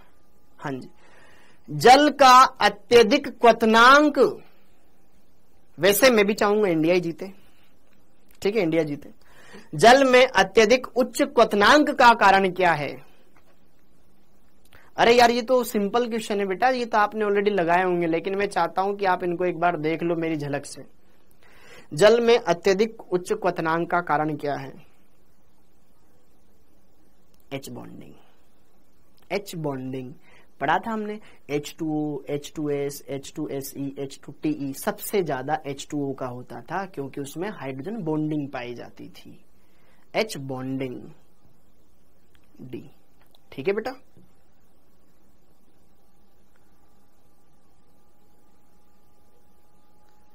किस संकल्पना से स्पष्ट होता है कि ऑर्थो नाइट्रोफिनोल पैरा नाइट्रोफिनोल से ज्यादा वाष्पशील होता है? पढ़ाया था। अगर मैं अपने ही हाथ पकड़ के खड़े हो जाऊं, अगर मैं चेन बना के खड़ा हूं, ऑर्थो नाइट्रोफिनोल में ये वाली हाइड्रोजन बॉन्डिंग होती है, जबकि पैरा नाइट्रोफिनोल में ये वाली हाइड्रोजन बॉन्डिंग होती है। इंट्रा इंटर, इंट्रा इंटर, ठीक है। ऑर्थो नाइट्रोफिनोल में अंतर अणु का हाइड्रोजन बॉन्डिंग पाई जाती है, ठीक है, एक ही अणु वाली, ठीक है। तो यहां पर हाइड्रोजन बॉन्डिंग का कॉन्सेप्ट था, याद हो? क्लियर है? ओके। अगला क्वेश्चन, हाइड्रोजन बॉन्डिंग किसमें प्रबल होगा? जिसमें मोर इलेक्ट्रोनेगेटिव एटम आसपास ज्यादा हो, यहां पर हाइड्रोजन बॉन्ड प्रबल बनेगा। किसमें हाइड्रोजन बॉन्ड सबसे ज्यादा प्रबल बनेगा? अगल बगल अगर सराउंडिंग एटम ज्यादा इलेक्ट्रोनेगेटिव है, नहीं बन पाएगा, नहीं बन पाएगा। यहां बनेगा, यहां थोड़ा कम, क्योंकि अगल बगल फ्लोरीन फ्लोरीन फ्लोरीन फ्लोरीन सी, ठीक है।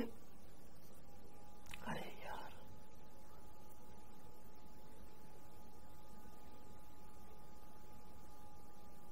क्या कारण है कि H2O एक द्रव है जबकि H2S गैस है? H बॉन्डिंग, नाम तो सुना होगा, H बॉन्डिंग, H बॉन्डिंग, ठीक है, डन। निम्न में से किस कारण जल की वाष्पीकरण की ऊष्मा ज्यादा होती है? ज्यादा ऊष्मा देनी पड़ती है फिर वाष्प बने। जरा देखो ध्यान से,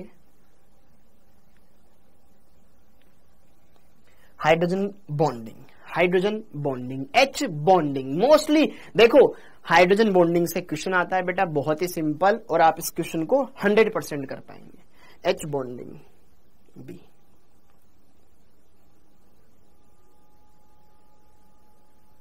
किस यौगिक में H बॉन्ड पाया जाएगा?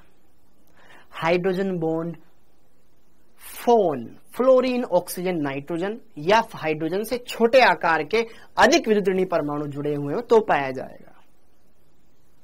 फोन, नाइट्रोजन, अमोनिया में हाइड्रोजन बॉन्डिंग पाई जाती है, इसमें नहीं पाई जाती। सिलिकॉन कम विद्युत ऋणी है, लिथियम एक धातु है, HI में नहीं पाई जाती, आयोडीन बड़े आकार का होता है। निम्न में से कौन H बॉन्ड नहीं रखता है? फिनोल, द्रव अमोनिया, जल, या द्रव HCl? कौन H बॉन्ड नहीं रखता है? इसका जवाब दे।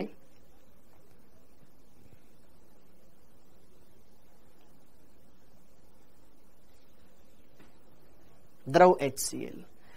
याद है हमने HCl और HCl में द्विध्रुव अन्योन्य क्रिया पड़ी थी कि एक ध्रुवीय और दूसरे ध्रुवीय यौगिक के बीच में जो दुर्बल आकर्षण होता है वो यहां पर होता है, ठीक है।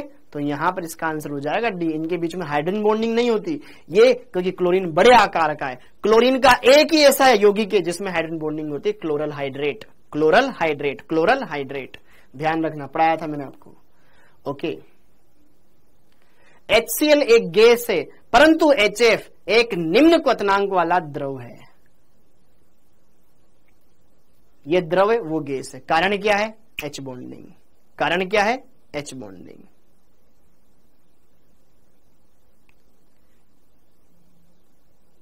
H bonding. कारण क्या है? H bonding. HF hydrogen bond के कारण इसके अणु एकत्र हो जाते हैं, सी, ठीक है।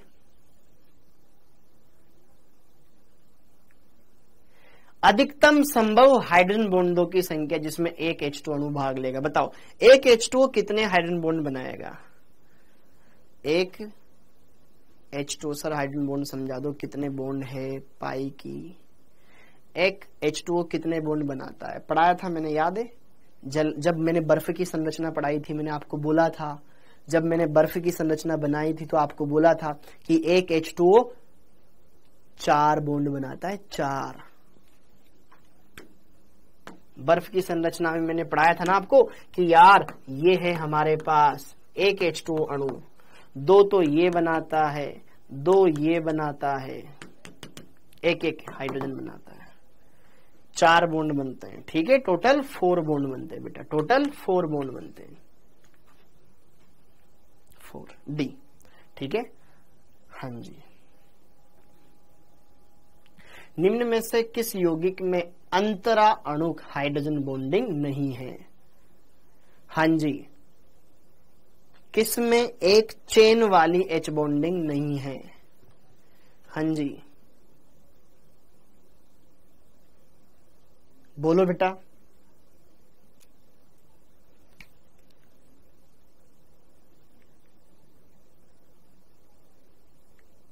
H2S एक गैस है क्योंकि उसमें H बॉन्डिंग नहीं पाई जाती। अरे हाइड्रोजन सल्फाइड H2S में हाइड्रोजन बॉन्डिंग कहां होती, इसलिए तो वो गैस अवस्था में पाया जाता है, जबकि जल हल्का होने के बावजूद भी द्रव अवस्था में पाया जाता है। देखो H2O का बॉइलिंग पॉइंट 100 डिग्री सेल्सियस होता है, जबकि H2S का मात्र 42 डिग्री सेल्सियस होता है। क्या कारण है? H bonding. H bonding.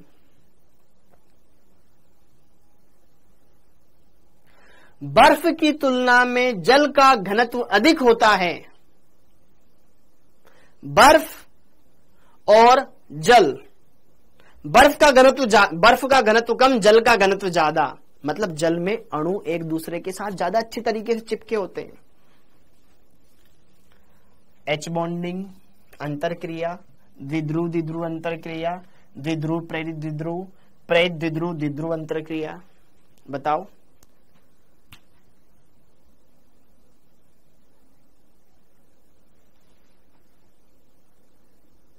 दस गलत है। कहां गलत है बेटा? 10 बेटा H2S में, इसमें हाइड्रोजन बॉन्डिंग नहीं होती है, इसमें हाइड्रोजन बॉन्डिंग नहीं होती है। ठीक है, H2S में हाइड्रोजन बॉन्डिंग नहीं होती। ठीक है,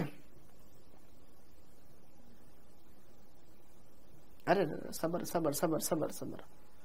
बर्फ, हाँ जी बर्फ। बताओ बताओ। H2S, सॉरी यार, बर्फ का एक पिंजरे नुमा संरचना होता है, जबकि जल की नहीं होती है। ठीक है ना, बर्फ में केज लाइक स्ट्रक्चर होती है ना, बर्फ में पिंजरे नुमा संरचना होती है, याद है, जबकि जल में नहीं होती है, जल में नॉर्मल संरचना होती है।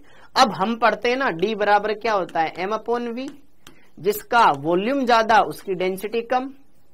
तो यार यहां पर बर्फ की तुलना में जल का घनत्व अधिक होता है, तो या हम बोले कि बर्फ का घनत्व कम होता है, दूसरे शब्दों में। ठीक है, तो रीजन क्या है? इनके बीच में हाइड्रोजन बॉन्डिंग ही तो है, हाइड्रोजन बॉन्डिंग ही तो। एक H2 दूसरे H2 से हाइड्रोजन बॉन्डिंग के जरिए तो जुड़ता है ना। एक H2 फिर दूसरा H2, ये आकर्षण वांडरवाल नहीं है, ये आकर्षण H बॉन्डिंग है। तो ये द्विध्रुव द्विध्रुव प्रेरित द्विध्रुव ये सब वांडरवाल आकर्षण बल है ना बेटा। यहां तो H बॉन्डिंग लग रही है ना, सिंपल सी, ये तो H बॉन्डिंग है। ठीक है, ओके। अरे क्वेश्चन ही गलत है पगले, आंसर गलत हो सकता है, क्वेश्चन तो सही है। अगला खत्म। हाँ जी, एक लास्ट और बचा हुआ है, उसको भी लगा लेते हैं, फिर खत्म। हाँ जी, ताकि अपने ये वाले भी खत्म हो जाए। बेटा लास्ट है, लास्ट इसको खत्म करवा देता हूं, वरना फिर बोलोगे सर आप होमवर्क के क्वेश्चन रह गए हमारे। लेक्चर नंबर 20, sp2 संकरित। टाइम हो गया बेटा, बस अभी खत्म हो रहा है। कुछ क्वेश्चन है, 12 क्वेश्चन 10 क्वेश्चन जो भी होंगे फटाफट से। हाँ जी, इसमें संकरित बेटा जो डबल बॉन्डेड होता है ना, जो डबल बॉन्डेड होता है वो sp2 होता है। जो एक डबल बॉन्ड बना है वो sp2, ये एक डबल बॉन्ड बना रहा है sp2, ये sp2, ये sp2, 3 sp2 है इसमें। चेक कर लेना, 3 आएंगे, एक आंसर आएगा।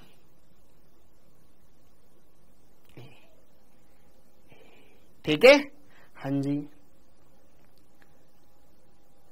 XeF4 जिन्होंने के बाह्यतम कोश में 8 इलेक्ट्रॉन 4 बन गए, तो 4 सिग्मा, 4 बच गए मतलब 2 लोन पेयर, 2 और 4 6 मतलब sp3d2 वर्गाकार समतलीय ऊपर नीचे लोन पेयर, sp3d2 वर्गाकार समतलीय A। हाँ या ना? संकर्ण कैसे निकालते बेटा मैं बताऊंगा ना, आप मेरी तरह गणना करना सीख जाओगे एकदम बिंदास। ठीक है, एक sp3d2 4 सिग्मा 2 लोन पेयर 6 में sp3d2 वर्गाकार समतलीय, ज्यामिति वर्गाकार समतलीय।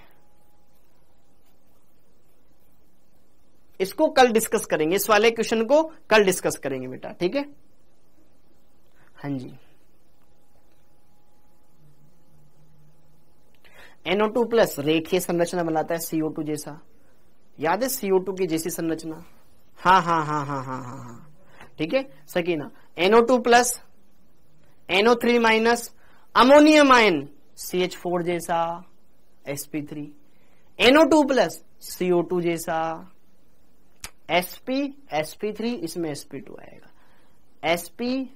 sp2 sp3 डी आंसर होएगा इसका। करके देखना, अच्छा लगेगा, नहीं तो फिर मैं बताऊंगा, ठीक है। हाँ जी, इसका आंसर आएगा डी। संरचना बना के देखना, सिग्मा और पाई बताऊंगा बेटा, बताऊंगा। किसमें सभी कार्बन sp2 संकृत है? कौन सिर्फ 3 सिग्मा बंद बना रहा है? कौन सिर्फ 3 सिग्मा बंद बना रहा है? इनको बना के देख लेना, बस काम हो जाएगा। बना के देख लेना, काम हो जाएगा बेटा। कोई नहीं जाएगा, अभी मैं जाऊंगा सबसे पहले, तुम में से कोई नहीं जाएगा।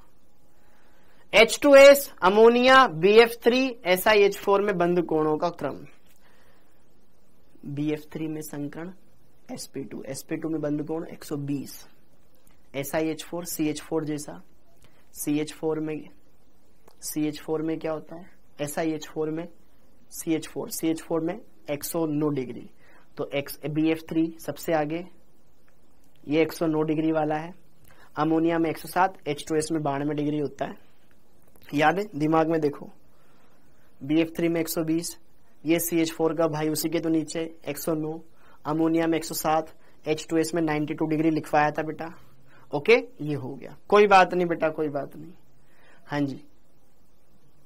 PCl5 में फास्फोरस और क्लोरीन के बीच का बंध होता है सहसंयोजक गुण रहित, अरे रहित थोड़ी ना, अधातु के बीच में सहसंयोजक बंध तो होगा ही होगा। कुछ आयनिक, कुछ सहसंयोजक, आयनिक गुण रहित सहसंयोजक, कुछ धात्विक, कुछ आयनिक गुणों सहित सहसंयोजक, कुछ आंशिक रूप से इसमें आयनिक बंध होंगी। क्यों? क्योंकि दोनों परमाणुओं की विद्युत ऋणता अलग अलग है। ट्राई करना। आयुषी बेटा मैं आपको इनके हिंट दे रहा हूं, आप अगर इनको समझ लोगे तो अच्छे से कर लोगे, और कुछ नहीं करना है। मैं आपको हिंट दे रहा हूं कि अगर आपने नहीं किया है तो मैं कम से कम ये तो एक्सप्लेन कर दूं ना, वरना फिर ये बोलोगे कि सर आपने तो बताया ही नहीं, आपने तो डिस्कस ही नहीं करवाया। ठीक है, करना तो आप ही को पड़ेगा ना। मैं आपको हिंट दे सकता हूं कि अगर आप इन चीजों को समझ पा रहे हो तो बढ़िया से कर लोगे। PCl, फास्फोरस और क्लोरीन दोनों अधातु हैं, लेकिन दोनों की विद्युत ऋणताएं अलग अलग है, तो बनेगा तो सहसंयोजक बंध ही, लेकिन ध्रुवीय प्रकृति का होगा, अर्थात आयनिक गुण होंगे। ठीक है,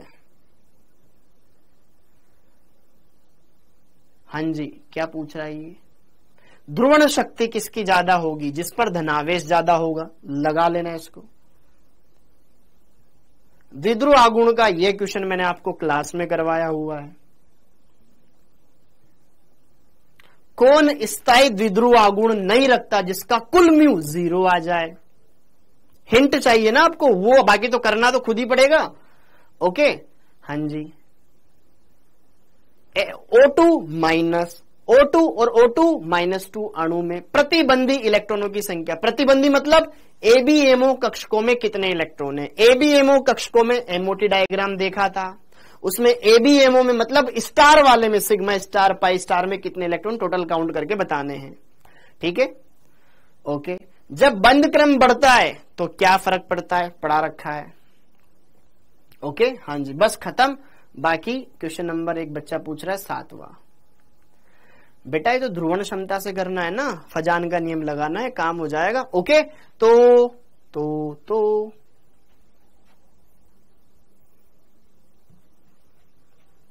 इसी के साथ हमने ये वाली चीजें क्लियर कर ली बेटा।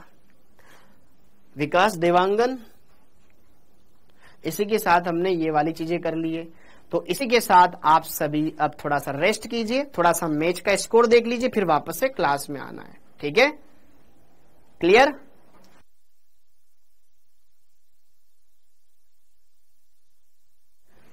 आठ विकेट गिर गए। ओ एसपी सर ताजा ताजा खबर लेके आए, 8 विकेट गिर गए, मैच खत्म हो गया। हाँ जी, ओके, तो बाय बाय बच्चों, bye bye bye bye bye bye bye bye bye bye. तो बनाओ यार, मैं आपको हिंट दूंगा, अगर मैं आंसर भी मैं खुद बताऊंगा तो फिर आपने क्या सीखा? ठीक है, तो आप खुद से करो। ओके, मैं आपको बताऊंगा, और अगर कुछ नहीं आता है तो फिर भी पूछो ना, क्या दिक्कत है। आप सभी का बहुत बहुत धन्यवाद। थैंक यू बेटा, थैंक यू। जय हिंद।